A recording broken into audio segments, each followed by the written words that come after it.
방송에서 제공하는 투자 정보는 투자 판단에 대한 조언입니다. 방송에서 제공하는 주식의 가치, 가격 상승 및 가격 하락에 대해서는 방송사에서 보장하지 않습니다. 이 시각 헤드라인이었습니다. 국회는 오늘 오후 본회의를 열고 정세균 총리의 시정연설 청취를 시작으로 코로나19 긴급 재난지원금 지급을 위한 추가 경정 예산안 논의를 본격 시작합니다. 민주당 이인영 통합당 심재철 원내대표는 시정연설 직후 회동을 갖고 추경심사 일정과 또 재난지원금 지급 규모, 지급 대상 등을 논의할 예정입니다. 국제유가가 코로나19 여파에 따른 수요 위축 우려로 15달러 밑으로 내려갔습니다. WTI 5월 물 가격은 약세를 이어가다 장중 한때 배럴당 14.47달러까지 내려갔고 이는 1999년 3월 이후 21년 만에 최저치입니다. 쌍용 자동차 노사가 자동차업계 최초로 2020년 임금 단체 교섭을 마무리 지었습니다. 쌍용차 측은 지난 17일 평택 공장에서 노사가 합의안에 최종 서명하고 위기 극복과 경영 정상화를 위해 적극 협력하기로 했다고 밝혔습니다. 코로나19 확산으로 전 세계 금융시장의 요동치자 달러화 예금이 급증했습니다. 한국은행은 올해 3월 말 현재 외국환 은행의 거주자 외화 예금이 752억 9천만 달러로 전월 말보다 67억 8천만 달러 증가했다고 밝혔습니다. 이는 월 증가폭으로 16개월 만에 가장 큰 수치입니다.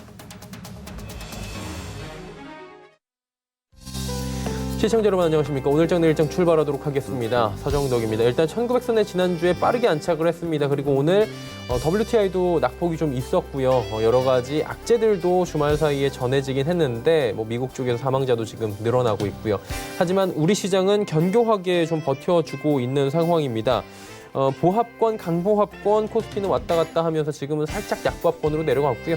코스닥도 1% 내외의 상승 흐름을 가져가주고 있습니다. 일단 오늘은 코로나19 관련된 지금 테마성 종목들의 움직임이 좀 강합니다.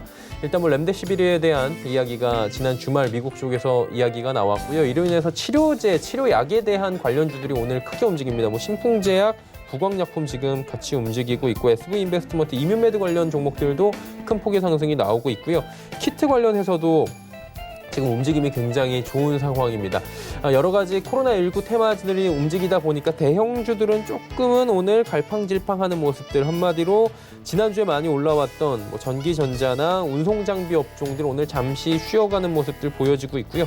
중국 관련 소비주들이 또다시 움직이는 모습도 보여지고 있습니다. 일단 시장은 전체적으로 봤을 때 수급적으로도 여러 가지로 봤을 때 혼조세를 보이고 있습니다. 한 주를 시작하는 월요일이 쉽지는 않은데요. 하나하나 좀 체크해 보면서 강세장으로 정말 접어들었는지 아니면 1900선을 지키기가 조금 어려울지 하나하나 좀 이야기 나눠보도록 하겠습니다. 코스피부터 만나보도록 하죠. 자, 코스피가 1915.18, 일단은 0.03% 소폭 반등에 성공하고 있는 상황입니다. 다음 볼까요? 자, 보시면 오늘 장중 움직임이 그렇게 요란스럽지도 않고요. 크게 움직이지도 않습니다. 1924 장중 고점, 저점은 1906 정도에서 움직이고 있는 상황입니다. 다음 볼까요? 자, 개인이 6,185억 원 삽니다. 일단 지난주에 개인들의 매도가 좀 나왔었는데 오늘은 지금 보니까 기관 외국인이 같이 팔고 있는 상황입니다. 다음 볼까요? 삼성전자, SK하이닉스, 삼성바이오로직스 지금 모두 다 빠지고 있고요. 네이버는 상승 흐름을 여전히 가져갑니다. 지난주에 이어서 네이버는 꾸준하게 지금 상승 흐름을 가져가고 있다라고 보시면 될 것 같습니다. 다음 볼까요? 자, 보시면 셀트리온, 그리고 LG화학, 현대차, 삼성 SDI까지 지난주에 많이 올라왔던 종목들 위주로 운송장비나 2차전지 관련주들 조정 나오고 있고요. LG생건, 중국 관련 소비주들은 굉장히 또 흐름이 좋게 이어지고 있는 상황입니다. 다음 볼까요? 자, 보시면 삼성물산, SK텔레콤, 포스코, 카카오 올라가는데 일단 카카오도 잘 달리고 있고요. 전체적으로 지금 최근에 네이버, 카카오, 인터넷 관련주들 괜찮은 상황입니다. 그리고 포스코, 시크릿컬 업종, 그리고 통신주들 그동안 많이 빠졌고 상승장에서 상승폭을 따라가지 못했던 종목들이 최근 시장에서는 좀 같이 잘 달려주고 있는 상황으로 표시가 됩니다. 다음 볼까요? 코스닥은 상대적으로 좀 강한 모습들을 보여지고 있습니다. 639.97, 640선도 왔다 갔다 했는데 하루간의 흐름을 잠깐 보내드리도록 하겠습니다. 643까지도 장중에 좀 올라와 있었고요. 현재 좀 조정을 받다가 다시 올라왔다가 다시금 지금 주춤주춤하는 모습들 640선 안착을 시도하고 있다 이렇게 보시면 될 것 같습니다. 다음 볼까요? 개인만 사고요. 기관 외국인 파는데 외국인의 매도 물량 그렇게 크지 않은 상황입니다. 자, 다음 보도록 하겠습니다. 셀트리온 헬스케어부터 CJ E&M까지 모두 빠지는데 펄어비스가 지난주에 워낙에 많이 올라왔습니다. 20만 원대에서 살짝 밀려 내려왔고요. KMW까지도 모두 빠지는 가운데 6위부터 10위 종목들도 잠깐 보겠습니다. 콘텐츠 관련주들도 지금 밀려 내려오고 있고요. 스튜디오 드래곤이 지난주에 워낙 큰 폭의 상승이 있었는데 빠져내려옵니다. 일단은 휴재를 좀 보셔야 되는 게 휴재일 같은 경우에는 경쟁사죠. 메디톡스 관련해서 식약처에서 악재가 터져 나왔습니다. 하한가 직행을 하면서 경쟁사의 휴젤에서는 보톡스 하면 사실 대웅, 휴젤, 메디톡스였는데 메디톡스와 휴젤이 또 시총 상위 종목들에서도 시총도 비슷하게 형성을 했고요. 뭐 라이벌이다 뭐 이런 얘기들이 업계에서는 많이 나오고 있었는데 메디톡스의 악재가 휴젤에는 호재로 또 작용을 하는 이런 모습들이 포착이 됩니다. CGN 올라가고요. 헬릭스미스, 셀트리온 제약도 갑니다. 다음 보도록 하겠습니다. SK모트리얼즈, 에코프로비엠, 제넥신. 에코프로비엠도 지난주에 크게 올라왔었는데 오늘은 살짝 조정이 좀 나와주고 있고요. 파라다이스 계속 올라가네요. 지금 중국 관련 소비주들은 지난주부터 멈추지 않고 올라갑니다. 원익 IPS도 상승 흐름 계속 가져갑니다. 다음 보도록 하죠. 환율은 1218원 40전에 움직이는데 큰 흐름은 없다라고 보시면 될 것 같습니다. 오늘장 내일장 함께 하시면서 궁금한 종목 있으신 분들은 하단에 종목 상담 보내주시면 됩니다. 100원의 정보 이용료 부과되는 샵 0082번을 통해서 미리미리 보내주시면 저희가 2시 50분부터 종목 상담 이어가 보도록 하겠습니다. 금일 본 방송에서 제공해드리는 정보는 투자 판단에 대한 조언일 뿐입니다. 해당 주식의 가치와 수익률 보장해드리지 않는다는 점 참고해 주시길 바랍니다. 자, 오늘 시장 이슈 점검해 보도록 하겠습니다. 펠리제 투자 리서치 김민수 대표와 함께합니다. 안녕하세요, 대표님. 네, 안녕하십니까. 네, 한 주를 시작하는 월요일인데요. 월요일 혼조세를 좀 보여주고 있어요.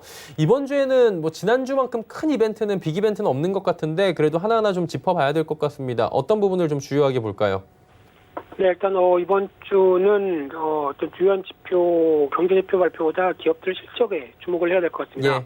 일단 국내 기업들도 마찬가지지만 이제 미국 기업들의 실적 발표가 연이어서 발표되면서 일단 시장의 분위기는 아무래도 이번에 코로나19 사태로 기업 실적들이 안 좋아졌을 것이다. 특히 이제 팩트셋 기준으로 보게 되면은 이제 1분기가 영업이익이 S&P 500 기준으로 봤을 때 한 10% 정도 하향으로 봤었는데 지금 최근엔 더 하향시키는 분위기죠. 한 마이너스 16% 정도까지는 하향시키는 분위기고요. 근데 2분기가 더 안 좋은 분위기입니다. 2분기는 오히려 마이너스 26%까지 하향될 가능성이 높다란데 시장이 좀 주목을 하고 있는 상황들이고요. 그러다 보니까 아무래도 지금 눈높이가 낮은 기업 실적과 함께 이번 주 전반적인 시장 동향들을 확인하는 게 가장 중요하지 않을까로 바라보고 있는 상황들인데요. 일단 오늘 가장 먼저는 발표한 내용이네요. 일단 앞서 오전 중에 중국의 4월 대출 우대금리라고 하는 LPR이 발표가 됐습니다. 0.2%포인트를 내렸죠. 특히 중국의 대출 우대금리는 중국에서 기준금리로 사용된다는 관점 쪽에서 일단 중국이 기준금리를 인하했다는 관점으로 보시면 될 것 같은데요. 그러다 보니까 지난 2016년, 18년도였죠. 18년도까지는 거의 큰 변화가 없다가 4.35%대에서 이번에 3.85%로 내려가다 보니까 약 한 2년 만에 한 1% 정도까지가 낮아지고 있는 쪽으로 가고 있는 상황들인데 그렇다고 보게 되면은 일단 지금 중국의 기준금리는 아무래도 지금 시장 동향들을 봤었을 때 어떤 글로벌 각국 같은 경우는 오히려 금리를 빠르게 하향시키면서 거의 제로금리 수준까지 내리는 분위기인데 중국은 아직 그렇게 안 하죠. 그만큼 아직 여유는 있다란 쪽으로 바라보고 있는데 그런 흐름들 쪽에서 봤을 때 중국은 아무래도 인플레이션 관련된 부분들도 같이 고려를 한다는 관점 쪽으로는 접근이 가능하지만 추가적으로 그래도 중국도 만만치 않은 경기 부진에 대해서 고민을 하고 있다라고 하게 되면 오히려 재정정책 쪽에 대한 변화가 계속 나오는 게 아니냐 이런 관점 쪽에서 오늘 나왔었던 인프라 투자 확대라든가 관련된 내용들도 어느 정도 시장에서는 계속 어떤 경기의 불쏘시개 역할을 할 수 있다는 관점 쪽으로 바라보는 그런 상황들이고요. 또한 오늘 미국에서는 기업 실적 발표가 IBM이 있습니다. IBM은 실적의 기대치가 낮고요. 특히 컴퓨터 서비스 쪽에 기업 관련된 서비스다 보니까 아직 그렇게 크게 실적에 대한 변화보다는 오히려 최근에 기업들의 투자가 강화되지 않는 흐름들 쪽에서 상대적으로 실적에 대한 부담감은 높다라고 보여지고 있고요. 또는 오늘 실적 발표한 SK시코롱파 EPI 실적 상대적으로 선방했죠. 그런 관점과 함께 주가가 좀 많이 올라온 삼성바이오로직스도 실적이 대기하고 있는 그런 상태라고 보시면 될 것 같은데요. 물론 이제 바이오주 쪽에서 작년보다는 삼성바이오로직스가 좋을 것이다라고 바라보고 있는데 주가도 어느 정도 좀 올라온 만큼 이에 따른 차익 매물이 나오는지 여부들도 한 번쯤 지켜봐야 될 흐름이라고 보여지고 있고요. 두 번째로 4월 21일 화요일 날 내일 같은 경우는 미국의 3월달 기존 주택 판매가 발표가 될 예정입니다.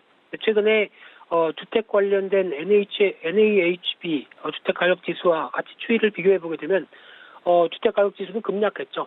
그만큼 거래가 따르지 않는 가운데 나오는 지수의 흐름이었다라는 쪽에서 충격으로 받아들이는 가운데 아마 신규 주택 판매, 기존 주택 판매 모두 다 부진할 걸로 보여지고 있고요. 그럼 여기서 이제 발생할 수 있는 쪽이 아무래도 부동산에서 어느 정도 좀 부진한 모습들이 나온다라고 하게 되면 모기지와 관련된 쪽에 대한 여러 가지 부진도 같이 연결될 수 있다는 관점 쪽에서 또 금융사들의 부담이죠. 그런 어떤 우려감들도 살짝 커지고 있다는 게 지금 현실이라고 봐야 될 부분들이고요. 또 하나 내일 같은 경우는 주목해야 될 부분들이 미국에서 실적 발표와 관련된 넷플릭스 실적 발표가 대기하고 있습니다. 물론 최근에 동향들 봤을 때는 거의 주가가 탄탄한 움직임을 보여주면서 실적에 대한 자신감도 높다고 봐야 될 부분들이고요.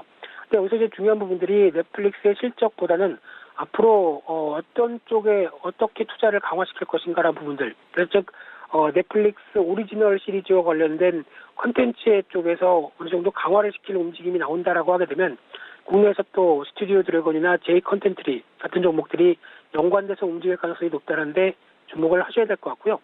그밖에 코카콜라는 실적을 발표하는데 어떤 지금 셧다운으로 인해서 콜라를 많이 먹었을까요? 이 부분은 일단 뚜껑을 좀 열어봐야 될 것 같습니다. 게다가 또 트래블러스 컴퍼니라고 하는 보험회사 같은 경우는 어떤 보증보험과 관련된 쪽의 강자인데요. 지금 최근 들어서 미국 시장의 동향을 봤을 때 기업의 특히 경기가 부진할 때 보증보험은 상대적으로 생각보다 위축되는 경향들이 있다는 쪽으로 봤을 땐 아직 어떤 실적 관련된 부분들이 그렇게 눈높이가 높지 않을 걸로 보여지고 있고요.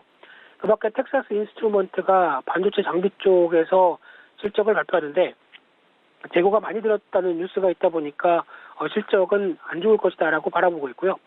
또 4월 22일 날 수요일 날 같은 경우는 한국의 3월 관광 통계, 특히 이 부분은 거의 입국자 수가 하루에 100명밖에 안 되는 수준이다라고 하게 되면은 지금 거의 90% 가까이 줄은 숫자로 나오겠죠. 그래서 안 좋은 모습들인데 여기가 바닥이 아닐까라는 관점 쪽에서 지난주부터 움직이고 있는 중국 소비주부터 면세점 관련된 종목들이 변하고 있는 흐름들 쪽에서 어떤 관련된 앞으로의 가능성들에 대해서 시장은 먼저 움직이고 있다고 봐야 될 것 같고요. 그 밖에 3월 생산자 물가지수도 한국 쪽에서는 여전히 지금 경기의 여러 가지 흐름상으로 봤을 때는 빠른 강세로 가기에는 좀 부담스럽다는 쪽에서 부진할 가능성에 무게를 두고 있고요. 그 밖에 미국에서는 AT&T라고 하는 이동통신사죠. 이쪽과 또 이제 이번 주에 버라이즌도 실적을 발표할 걸로 보여지고 있는데 일단 미국의 이통사 관련돼서는 직접적으로 국내 통신주의 영향권보다는 아마 5G 관련된 쪽에 대한 모멘텀 여부를 확인해야 될 것 같습니다. 특히 미국도 이제 또 어떤 신인프라 관련된 쪽에서 5G를 적극적으로 투자하겠다라는 쪽으로 나오기 시작하게 되면 오히려 해외 쪽의 수출 모멘텀이 강한 국내 5G 관련된 종목들은 이에 반영을 할 가능성이 높다고 봐야 될 것 같고요. 그런 쪽에서 관련 종목들 이날 모멘텀을 받는지에 대한 미국 통신주의 역할 중요하게 보셔야 될 것 같고요. 그 밖에 알코아 같은 경우는 미국의 또 글로벌 세계 최대 알루미늄 제조업체죠. 그러다 보니까 원자재 관련된 쪽에 대한 수요나 가격 동향에 대해서 언급할 가능성이 높은데 안 좋겠죠. 부진하게 나올 가능성이 높다는 쪽도 염두하셨으면 좋겠고요. 그 밖에 또 하나 주목할 게 델타 항공입니다.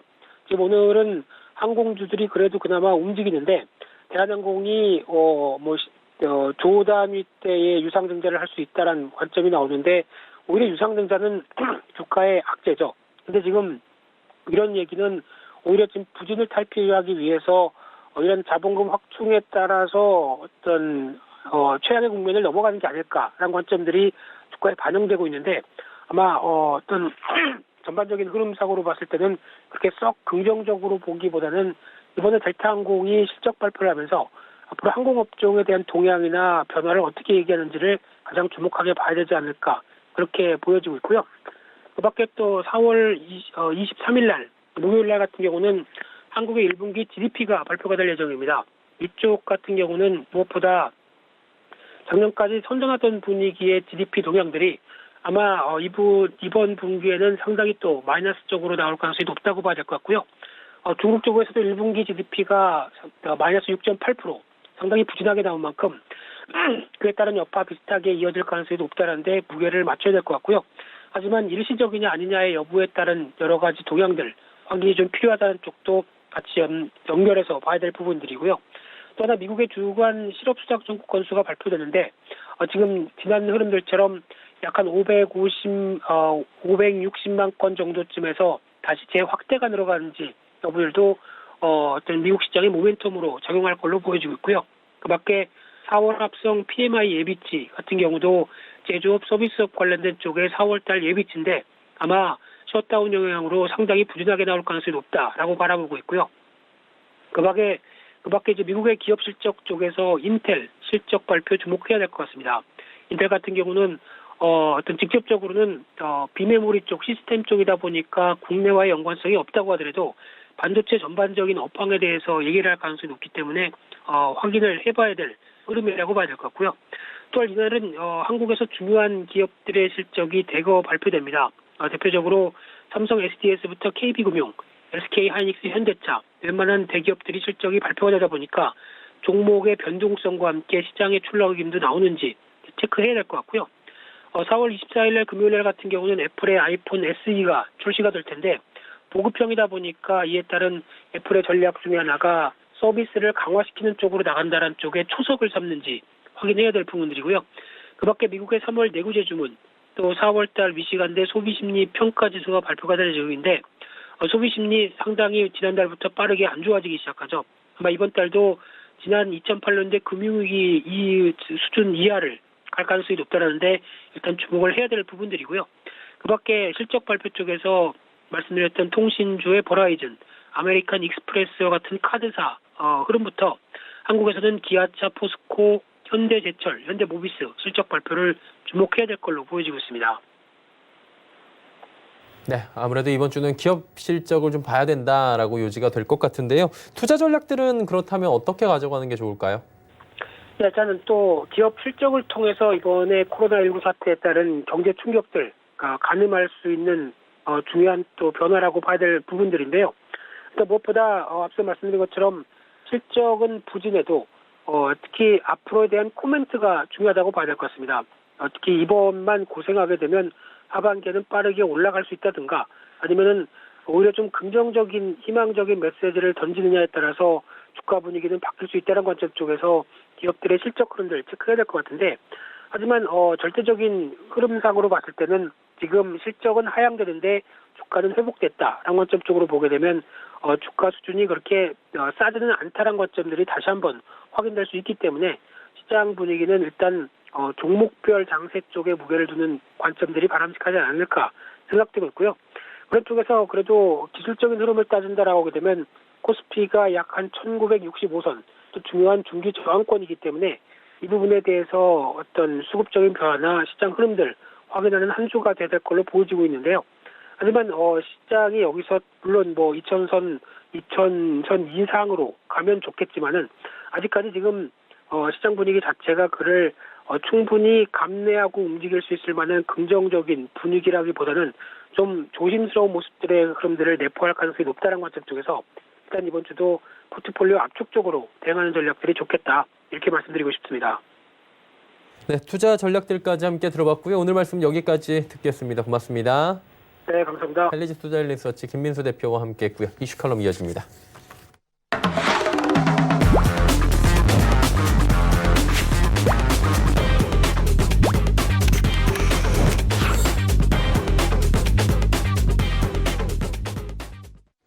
이슈 칼럼 시간입니다. 오늘은 미중산업경제연구소 조용찬 소장 함께합니다. 안녕하세요, 소장님. 네, 안녕하십니까. 네, 중국 쪽 GDP 이야기부터 잠깐 해보도록 하겠습니다. 많이 내려갔더라고요. 뭐 충격을 제대로 받았다 이런 표현들이 나오고 있고요. 전분기하고 비교하면 두 자릿수 하락입니다. 그럼에도 불구하고 시장은 아직까지는 견조한 것 같은데 자세한 상황과 2분기 전망 함께해 주시면 어떨까요? 네, 중국의 1분기 GDP 성장률은 마이너스 6.8로 네. 급락을 했지만요. 더 쪼개서 월별 단위로 보면은 좀 달라집니다. 1, 2월은 마이너스 9%대고요. 3월은 마이너스 3%로 V자형 반등이 일어났다는 겁니다. 생산과 소비 회복세가 아무래도 결정적인 역할을 한 것으로 보여지는데요. 4월 초순까지 중국의 경제 상황을 이전과 비교해 보면요. 소비는 한 50% 정도, 서비스 활동은 80%, 기업의 생산 활동은 80%입니다. 아직 정상 궤도에 들어서지 않았기 때문에 2분기에도 마이너스를 벗어날 수는 없을 거로 보여집니다. 하지만 2분기 성장률은 마이너스 1% 정도로 완연하게 현재 V자형 반등이 일어나고 있는 상황이라는 거죠. 제조업 PMI를 보면은 내일 당장 플러스 성장으로 돌아왔을 가능성을 시사하고 있지만 실물 경제 흐름을 보다 정확하게 보여주는 리커창 지수 같은 경우에는 여전히 바닥에 머물고 있는데요. 아무래도 중국 정부가 급격한 생산 활동을 재개한다면은 2차 감염을 일으킬 수가 있기 때문에 서서히 경제 활동을 정상화시키는 쪽으로 방향을 잡고 있는 상황이기 때문에 아무래도 하반기 정도가 돼야지 성장률이 플러스로 돌아서지 않을까 보여집니다. 이 때문에 수출을 대신해서 또 소비 부분을 더 확대시켜 주기 위해서 우한과 같은 피해 지역에 현금이나 상품권을 지급하는 정책을 이번에 도입할 것으로 보여지고요. 사우디처럼 주 5.5일 근무 아니면 주 4.5일 근무와 같은 쪽으로 새로운 근무 형태를 도입할 것으로 보이시는데요. 이렇게 되면은 관광이나 레저 같은 새로운 소비 분야를 키울 수가 있기 때문에 새로운 성장 엔진을 찾을 수 있다는 점에서 중국 정부가 코로나 이전과 이후에 모든 경제 패턴은 좀 바뀔 게 분명히 보입니다. 중국 언론을 보니까 5월에 이제 전인대가 열릴 예정이고 중국 올해 경제 성장률 전망치가 이제 4.5% 뭐 이 정도 예상한다고 밝힌 것 같습니다. 6% 바오류를 계속 얘기를 하고 있었는데 이 부분은 좀 어려워진 거겠죠? 네, 그렇습니다. 중국에서는 올해 성장률은 잘해야 4.5%. 하지만 앞으로는 더욱 계속 낮아질 것이라는 견해는 바뀌지는 않는 것 같습니다. 이는 노동 인구가 계속 감소하고 있죠. 또 생산성도 둔화되고 있습니다. 실업 난으로 인해서 소비 감소가 앞으로 점차적으로 낮아지기 때문에 잠재 성장률도 이를 반영해야 된다는 건데요. 근데 앞으로 생산 가능 인구를 보면은 2013년에 10억 명으로 정점을 기록한 뒤 2050년에는 7억 6천만 명 정도로 급속히 떨어지게 되는데요. 과거에는 외국인 투자, 도시화를 통해서 생산성을 끌어올릴 수 있지만 지금은 이런 상황이 아니라는 겁니다. 외국인 직접 투자는 감소하고 있죠. 도시화도 지금 정체되어 있는 상태입니다. 이제 앞으로 미국과의 관계 악화로 인해서 수출 부진은 피할 수는 없을 것으로 보여지고요. 또 제조 강국으로 올라서겠다는 야심찬 중국 제조 2025도 이제는 수정이 불가피한 상황입니다. 세계은행 국론 발전 연구센터가 중심이 돼서 연구한 보고서를 보니까요. 미중 무역 협상이 아주 낙관적으로 타결되고요. 또 포괄적인 개혁이 중국에서 성공을 하는 최상의 시나리오 하에서라도 잠재 성장률은 10년 단위로 5%, 4%, 3%로 계속 떨어진다는 겁니다. 또 중국이 부분적 무역 협상을 타결하고 제한된 개혁에 성공하는 경우에도 중국의 잠재 성장률은 2000년대에는 4%, 그 위에는 1%대로 떨어진다는 겁니다. 최악의 시나리오가 현재 확률상으로 더 높은데요. 본격적인 무역 전쟁이 진행되고요.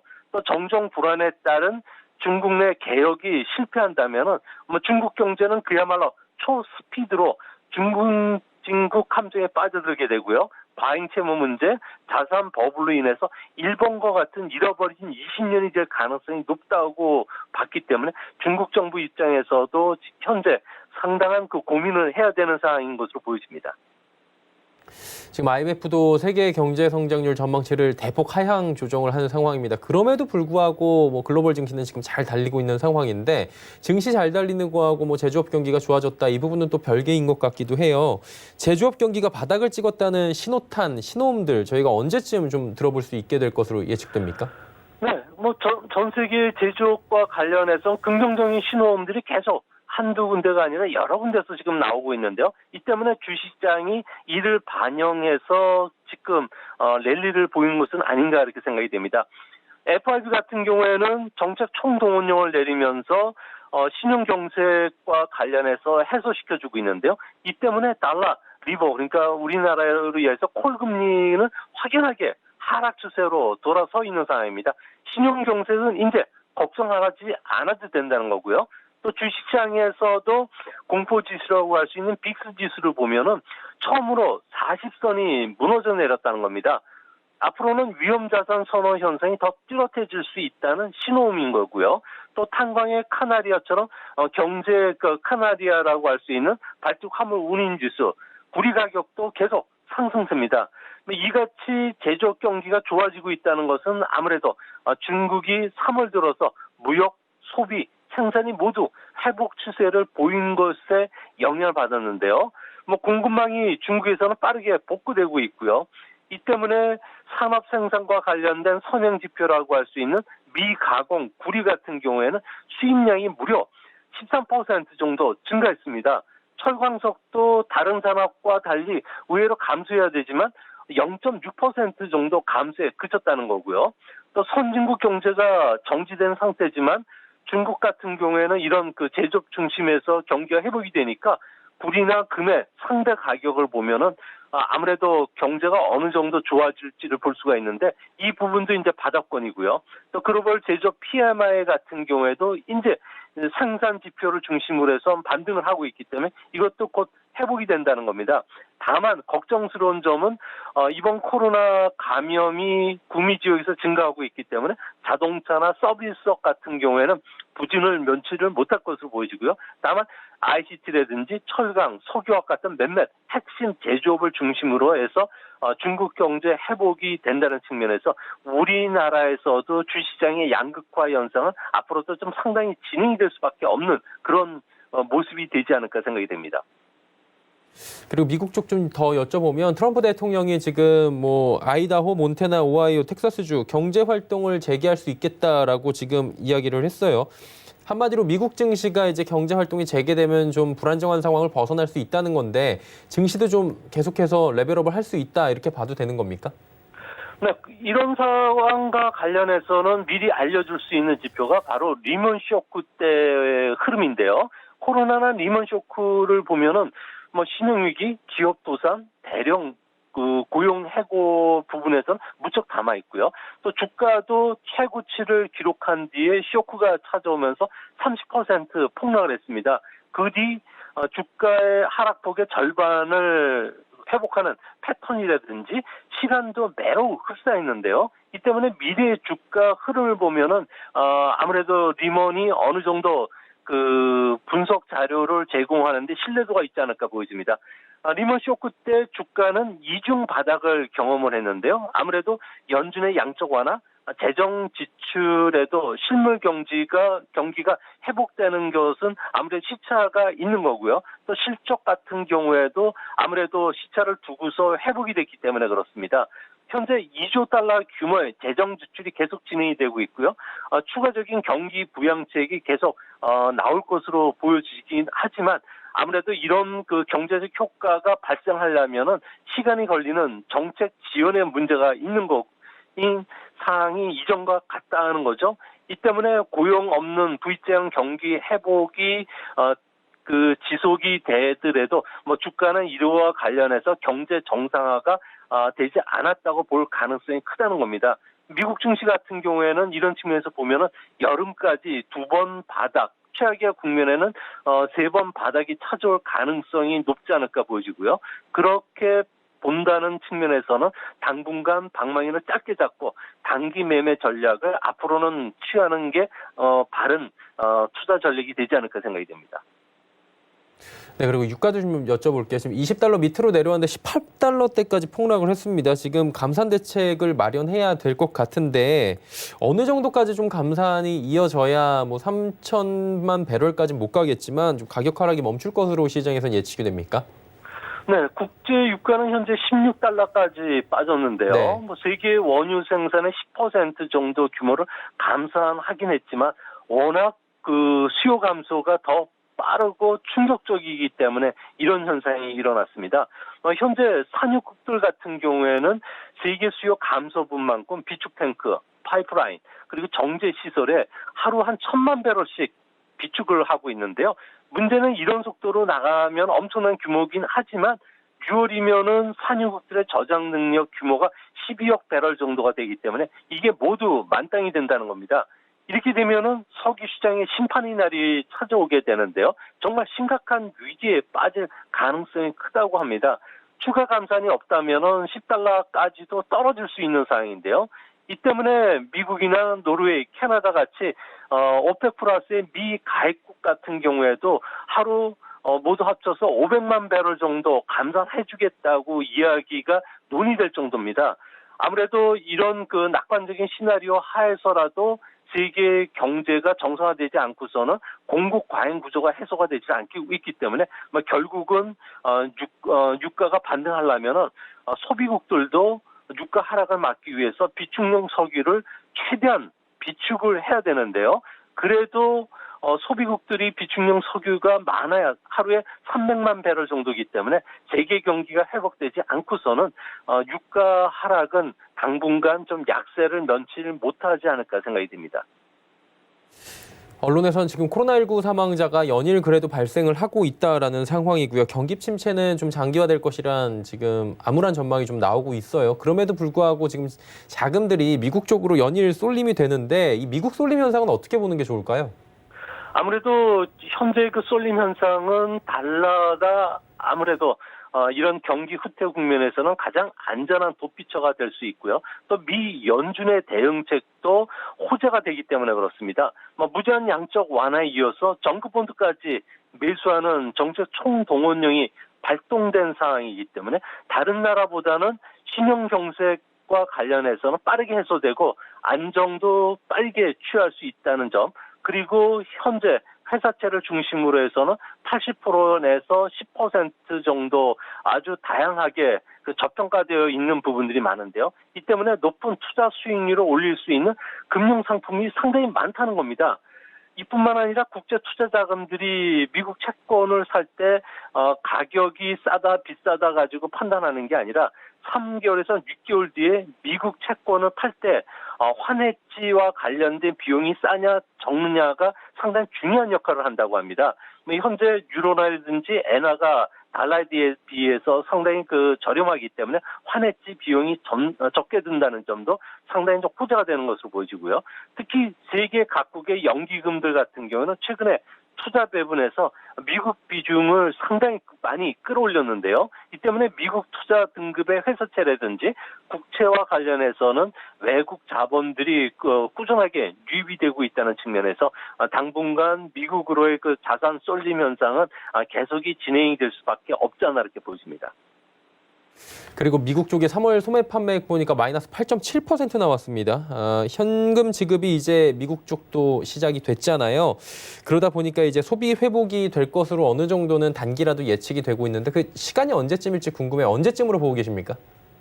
네, 이 부분과 관련해서는 소비 회복은 우리가 생각했던 것보다 아주 길어질 수가 있는데요. 3월 달에 소매 판매 같은 경우에는 3월 중순부터 하순 사이에 공중위생상의 조치라든지 외출 제한 조치가 실시가 됐기 때문에 단 10일 정도가 악영향을 받았을 것으로 판단이 되는데 무려 전월 대비해서 소매 판매가 마이너스 8.7%까지 급락을 했습니다. 세계 금융 위기 때 기록이 마이너스 3.9%는 크게 웃돌았고요. 한 달간 사라진 금액만 하더라도 462억 달러 정도가 됩니다. 리먼 때 7개월간 370억 달러를 크게 웃돌고 있기 때문에 리먼 쇼크 때보다 이번 쇼크가 10배 충격을 준 것은 분명히 보이는 상황인데요. 3월 소매 판매 항목별로 보면은 식료품은 의외로 2월에 비해서 25% 증가했고요. 의료용품은 4%, 온라인 쇼핑도 3% 증가했습니다. 반면에 의류, 자동차, 가구, 음식 서비스, 오락 같은 경우는 20% 넘게 급락을 했는데요. 아무래도 재택근무라든지 외출 자제로 인해서 식료품이나 생활 필수품들이 계속 증가했기 때문에 그렇습니다. 이제 앞으로 현금 지급으로 인해서 3개월간 소비 증대 효과를 기대할 수 있는데요. 식품이나 생활용품을 중심으로 해서는 덜 타격을 받겠지만 아무래도 자동차라든지 가구 그리고 오락 이런 쪽으로는 충분히 타격이 장기화될 가능성이 크다는 점에서 미국은 장기적으로 소비 서비스를 중심으로 해서는 악영향을 피해가기는 어려울 것으로 보여집니다. 지금 코로나19가 정점을 찍고 있다 이런 언론 보도들이 많이 나오고 있지 않습니까? 국내외에서. 그러다 보니까 이제 포스트 코로나 시대의 세계 경제, 국제 질서 많이 변할 것이다 얘기들 나오는데 이 부분 어떻게 보시는지 좀 마지막으로 여쭤볼까요? 네, 세계는 앞으로 코로나 이전과 이후로 분명히 구분이 될 것으로 보여지는데요. 국제 정치적으로 보면은 자국제일주의 또 국제 리더가 없기 때문에 앞으로 기후변화나 핵 확산 같은 국제 협력을 할 수가 없을 거로 보여지고요. 또 국내 물자 공급을 중시하는 정책을 각국이 펼치게 되면서 세계 무역은 위축이 될 수가 있습니다. 결국 세계화 시대는 이제 서서히 퇴장을 하고요. 민족주의가 급부상할 가능성이 큽니다. 경제적으로도 디지털 기술이나 자동차가 급속도로 진행이 되고요. 자동화가요. 이렇게 되면 전자상거래가 선호화되면서 전통 산업들은 상당히 어려움을 겪을 것으로 보여지는데요. 비굴한 예가 과거 포드의 T형 모델 자동차가 출시됐던 1908년을 보면요. 단 20년 만에 미국에서는 200년 동안 내려왔던 마부나 마차가 사라졌습니다. 이번 코로나 쇼크로 인해서 온라인 교육, 의료 시스템, 5G 기술을 이용한 재택근무 같은 경우에는 5년간에 걸쳐서 진행될 계획이 단 일주일 만에 실시가 됐는데요. 세상이 얼마나 빠르게 바뀔지를 보여주는 그 모습입니다. 객과 같이 패션 브랜드를 중심으로 하고 있고요. 백화점 같은 경우에는 벌써 여름이나 가을 신상품 주문을 중지시킨 상황입니다. 재고 정리까지 나서고 있는데요. 이 때문에 4차 산업혁명 5G 본격 보급에 따라서 재택근무와 관련된 소프트웨어, 온라인 강의, AI와 로봇을 결합한 로보틱스, 원격 진료, 사회적 거리두기가 유행하면서 몰락한 점포를 대신해서 새로운 공간에 생길 그 비즈니스가 앞으로 속속 등장하게 되는데요. 나홀로 피트니스나 요가, 노래방, 휴식방 등이 앞으로 나올 가능성이 크다는 점에서 이거와 관련된 그 나홀로 문화와 관련된 종목들이 앞으로 새로운 그 산업들을 이끌어가지 않을까 보여집니다. 네, 포스트 코로나 시대에 관련된 이야기까지 나눠봤고요. 오늘 말씀은 여기까지 듣도록 하겠습니다. 고맙습니다. 예, 감사합니다. 위중산업경제연구소 조용찬 소장과 함께했고요. 종목 이야기 바로 이어갑니다.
네, 월요일 종목 이야기 바로 출발해 보도록 하겠습니다. 오늘은 벤자민 투자연구소 신일섭 소장 함께합니다. 소장님 안녕하세요. 네, 안녕하세요. 시장이 좀 약간 갈팡질팡하는 모습입니다. 1900선 넘어가면서 조금의 차익 실현 매물도 좀 나오고 있는 것 같고요. 어떤 종목들을 주로 볼까요? 네, 오늘은 보니까 지금 바이오 쪽이 강하고 남북경협도 섞여 있고요. 그러니까 바이오가 코로나19로 뭐 여러 가지 다 가다가 지금 보니까 이제는 치료제, 백신 이쪽으로 좀 그렇죠. 귀결이 되는 것 같고 남북경협은 정책 테마로 오르는 것 같고 그리고 그 중에 오늘 또 하나 오르는 건 이제 바이오 중에서 결이 좀 다른 부분이죠. 우리가 뭐 지금 제넥신이나 그렇죠. 뭐 HLB 뭐 이런 것들이 이제 신약 개발 업체로 그쪽 이제 뭐 약을 새로 개발하는 와중에 뭐 어그러졌다가 살아났다 뭐 이런 쪽이고 오늘 또 하나 이슈가 된 건 지금 메디톡스가 아직 회복을 못했나요? 지금 보면은 너무 이게 메디톡스 주주분들에게는 충격적이라 자꾸 이런 소식을 전해드리는 것 자체가 오늘 방송에서 아침부터 많이 나왔을 거예요. 증권방송에서 그렇죠. 지금 하한가가 그 점하한가로 와서 아예 풀리지 못하고 있네요. 지금도. 지금 하한가 잔량이 36만 3,336주가 걸려 있네요. 이거 너무 자세히 이렇게 얘기하면은 아쉬울 거죠. 어쨌든 이거는 안타깝죠. 사실은 그러니까 우리가 뭐 지금 시가총액 상위 보면 코스닥 시가총액 상위를 보면은 바이오주가 굉장히 많이 포진되어 있잖아요. 그동안 뭐 게임이라던가 엔터테인먼트라던가 이런 것들이 부진하면서 바이오주가 거의 점령을 하다시피 했는데 이쪽 미용 분야에서 뭐 메디톡스가 압도적인 점유율로 그 굉장히 컸고 80만 원도 돌파하기도 했었고 사실 우리 그 보톡스를 맞으러 가시면 이거 정확히 말하면 보톡스는 아닌데 보톡스는 엘러간에서 만든 브랜드고 근데 이제 우리가 그냥 통칭해서 부르죠. 성형외과 의사나 피부과 의사들도 그냥 보톡스라고 하는데 왜 이렇게 싸요 하면 요거는 메디톡스에서 나온 메디톡신입니다. 뭐 이렇게 설명은 해주지만 사실 우리가 그냥 보톡스 맞으러 간다고 하잖아요. 근데 이게 좀 안타깝습니다, 사실. 이게 뭐, 코오롱 인보사 사태랑 비교하는 사람도 있던데, 그러니까 뭐를 비교하는 거냐면, 뭐 재료나 원료가 바뀌었지만, 그 회사 둘 다 이제 안전성에 문제가 없다고 지금 주장을 하고 있다. 그 면에서 지금, 뉴스 타이틀로 많이 다룬 기사들이 많이 나와 있더라고요. 근데 지금 인보사 같은 경우는 어쨌든 재기에 좀 가능성이 생겼고, 상장 폐지까지는 안 됐잖아요. 그 유예기간 속에서 그 FDA 그 승인 절차가 계속 진행이 됐기 때문에, 뭐 이거 어떻게 될지 모르겠습니다. 일단은 지금 오늘 30분 거래 정지가 되었다가 아침에 그리고 30분 거래 정지 풀리자마자 바로 그냥 하한가로 시작을 해버렸거든요. 이렇게 되면은 이거 내일도 일단 당장은 어려운 상황인 것 같은데 좀 그렇습니다. 근데 뭐 이게 그 메디톡스가 어려우면서 이제 다른 업체들은 조금 좋아요. 지금 사실 뭐 남의 고통이 뭐 우리 행복이다 뭐 이런 것처럼 됐는데. 첫 번째 종목은 휴젤입니다. 그래서 뭐 제가 이게 물건 강력하게 뭐 추천하기에는 좀 그래요. 메디톡스 주주분들이 있기 때문에. 근데 내용을 보면 이게 17일 날 하필이면은 주말이 껴있는데 나왔어요, 이게. 그리고 그 장이 다 끝나고 나왔어요. 그러니까 이게 얼마나 고통스럽겠어요, 사실은. 18일, 19일, 토요일, 일요일 동안 뭐 주말 제대로 보냈겠습니까? 계속 지금 인터넷에서 뭐 댓글에서 뭐 어떻게 될까 월요일 어떻게 되는 거야 이거 지금 뭐 엄청나게 난리를 쳤는데 17일 날 그 대전지방 식약청에서 발표가 나왔는데 이게 약사법 위반으로 메디톡신주 이거 뭐 정확한 명칭은 클로스트리디움 보톨리눔 독소 A형이에요. 이게 제조 판매 중지가 되는데 이 문제가 뭐 다른 것도 있습니다. 뭐 액상으로 된 이노톡스도 있고 후속이 있어요. 후속이 있는데 문제는 메디톡신이 제일 먼저 만들었고 메디톡스에서 그거를 제일 먼저 많이 팔았기 때문에 지금 그 작년 매출 2,590억 원 나왔는데 이 중에 42.1%가 메디톡신에서 나왔거든요. 그러니까 이게 이미지 그 개선도 그렇지만 일단 이걸 판매를 못하니까 제조랑 판매가 금지됐거든요. 그러니까 아예 판매를 못해버려요. 제조도 못하고 이제 새롭게. 그러니까 이게 뭐 다른 거를 판다고 해서 이 42% 비중을 차지하던 거를 당장 메꿀 수가 없기 때문에 엄청난 타격이죠. 근데 반면에 휴젤이나 대웅제약은 지금 좋은 상황이에요. 그러니까 메디톡스가 이 시장을 처음에 엘러간의 보톡스가 점령하고 있던 이 시장을 우리나라에서요. 그 메디톡스가 처음에 나갔어요. 그 다음에 이제 휴젤이 나오고 그 다음에 서로 해외 진출을 하니까 또 대웅제약이 나보타를 개발해서 이제 3파전 양상이 된 거예요. 그리고 대웅제약의 나보타랑 메디톡스가 엄청나게 지금 그 소송 전쟁을 하고 있잖아요. 계속 소식이 나오잖아요. 근데 그 와중에 메이소스가 좀 불리하게 돌아오고 있었는데 이게 지금 결정적으로 나와버려서 정영효 대표는 뭐 구속은 피했지만 지금 불구속 기소가 되는 상태고, 그래서 어쨌든 휴젤에게는 뭐 기회가 될 수도 있겠죠. 뭐 선저가 38만 원, 목표가 45만 원 하도록 하겠습니다. 두 번째 종목은 제테마입니다. 이것도 지금 마찬가지인데 동화약품하고 보톨리눔 톡신 치료제 공동개발 업무 협약을 체결했거든요. 근데 이게 뭐 보톨리눔 톡신에 대한 신규 적응증을 개발하고 선정된 적응증의 허가 획득을 목표로 하는 걸로 협약을 맺었는데, 그러니까 뭐냐면은 보톡스가 지금 그 미용에 주로 쓰이잖아요. 안면 쪽에 관련된. 근데 이게 여러 가지에 쓰일 수가 있어요. 독이기 때문에 아주 극소량으로 하는 건데, 이게 이제 미용 쪽으로 하는 보톡스들을 후속 업체들이 너무나 많이 나오다 보니 경쟁이 치열해지잖아요. 그러니까 시장에 파일을 띄우려면 이걸 다른 데 써야 돼요. 예를 들어 여러 다 적용될 수가 있는데, 예를 들어 허리 디스크로 아픈 사람에게 보톡스로 뭐 마취를 시킬 수도 있어요. 그래서 뭐 적응증을 개발해서 이걸 허가를 한다면 이제 미용 목적 말고 다른 쪽으로 쓰일 수가 있는 거죠. 그럼 파이가 넓어지는 거죠. 뭐 이런 쪽이 있는데, 그래서 이제 제테마가 원래 필러 업체인데 이 그 보톨리눔 톡신 치료제 쪽 이 개발로도 뛰어들어서 지금 또 오늘 20% 넘게 오르고 있더라고요.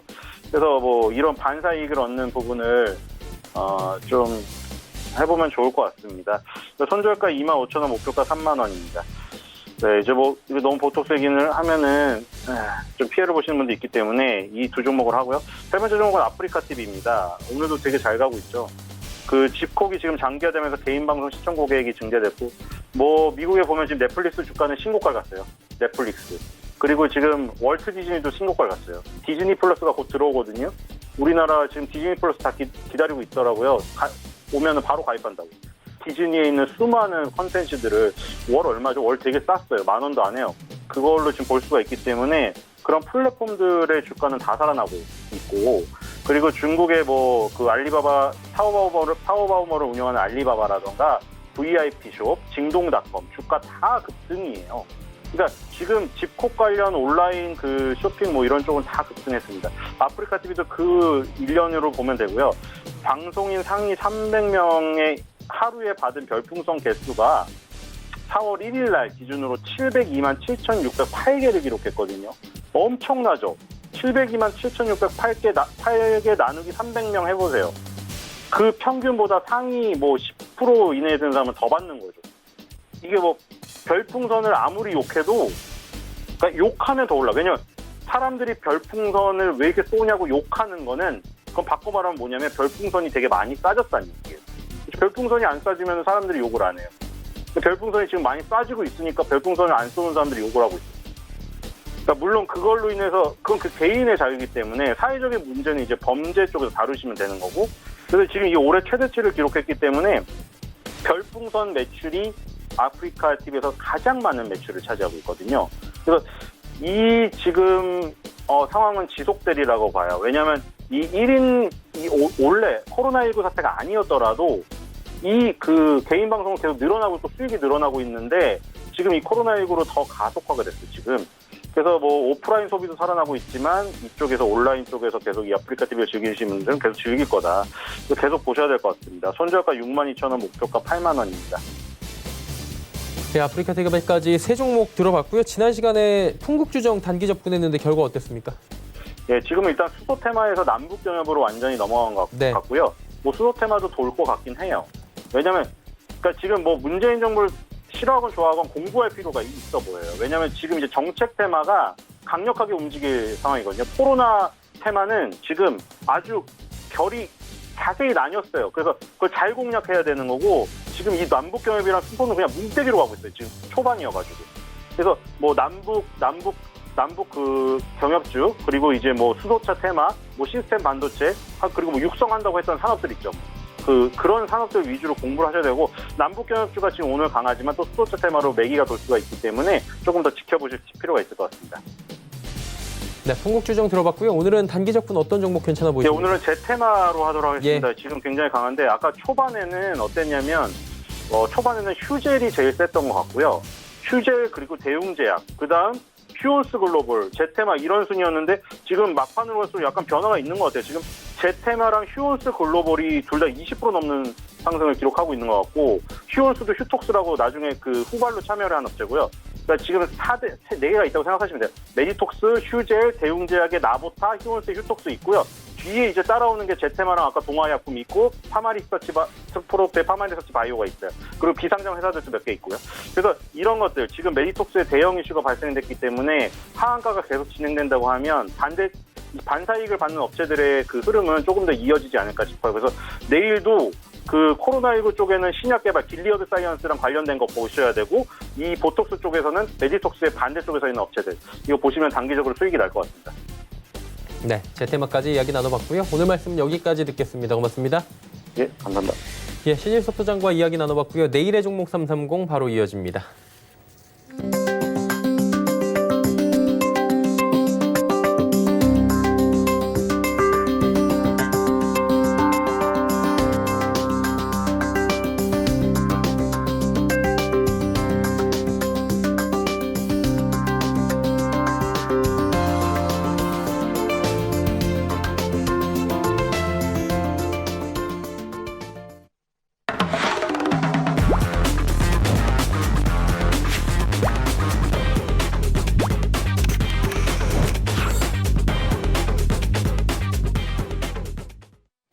내일의 종목 330 시간입니다. 서울경제TV 이지환 멘토와 함께합니다. 어서 오세요. 안녕하세요. 네, 오늘 주제부터 한번 살펴보도록 하죠. 삼성전자의 수급을 분석한다라고 해주셨습니다. 삼성전자 5만 원 지금도 계속해서 지키고 있는 상황인데 자세한 얘기 들어볼까요?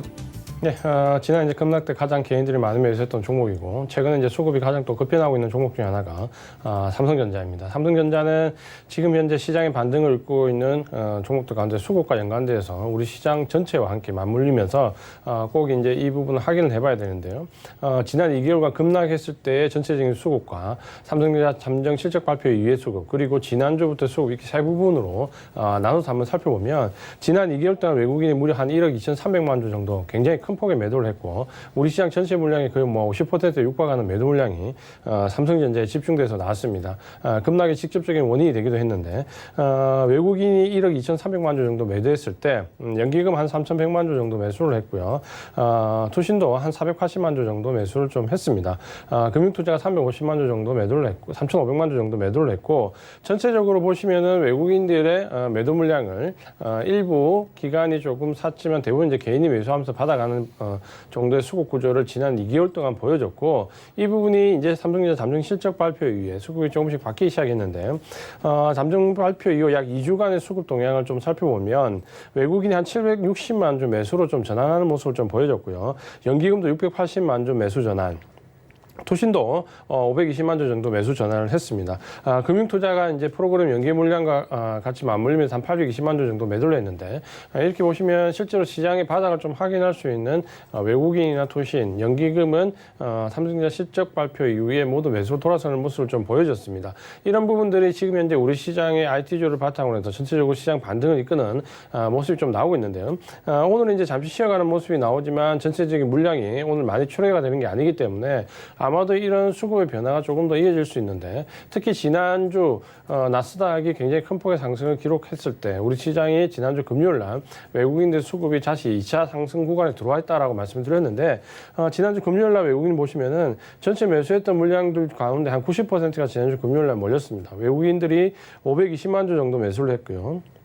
연기금이 86만 주 정도 매수, 투신이 한 40만 주 매수하면서 금융투자가 약 70만 주 정도 매수하면서 전체적으로 기관과 외국인 모두 금요일 기점으로 큰 폭으로 매수를 좀 돌아섰는데, 이 부분은 아무래도 미국의 나스닥 기술주들이 거의 다 상승폭이 굉장히 커지면서 여기에 우리 시장도 일정 부분 동조하는 모습을 보여주고 있는데, 이 부분이 전체적으로 외국인들의 수급의 변화에 가장 큰 원인이 좀 되고 있다는 부분과 함께, 최근에 보시면은 이런 움직임과 함께 오늘 나오는 물량, 매도되는 물량이 굉장히 줄어들고 있기 때문에 이런 기조가 좀 이어질 수 있다라고 말씀을 드리겠습니다. 예, 삼성전자의 수급까지 들어봤고요. 그렇다면 관련 섹터 마지막으로 좀 들어보도록 하죠. 네, 미국 시장도 지금 마찬가지인데요. 지금 보시면 반도체와 관련된 부분에서 논란이 굉장히 많습니다. 그러면서 반도체와 관련된 종목들 변동성이 좀 커지고 있는데 그러면서도 계속해서 우상향하는 모습을 좀 보여주고 있고 5G와 2차전지 쪽의 강한 모습과 함께 애플 모습도 이전에 좀 약했던 IT 섹터에서 약했던 모습에서 서서히 좀 강해진 모습으로 바뀌고 있습니다. 그렇게 보시면은 반도체와 5G 휴대폰, 삼성전자 주력과 관련된 부분에서는 2분기 저점론의 힘을 받고 3분기부터 계속해서 실적 개선의 모습이 나올 수 있다는 점에서 우리가 주목해 볼 수 있다라고 말씀을 드리겠습니다. 네, 관련 섹터 이야기까지 함께 나눠봤습니다. 오늘 말씀은 여기까지 듣겠습니다. 고맙습니다. 이지환 전문위원과 함께했습니다. 금일 본 방송에서 제공해드린 정보는 투자 판단에 대한 조언이었습니다. 해당 주식의 가치와 수익률 보장해드리지 않는다는 점 참고해 주시길 바랍니다. 저희가 준비한 소식은 여기까지입니다. 잠시 뒤에는 마감 임박 60분의 승부 바로 이어집니다. 채널 고정해 주시길 바랍니다. 고맙습니다.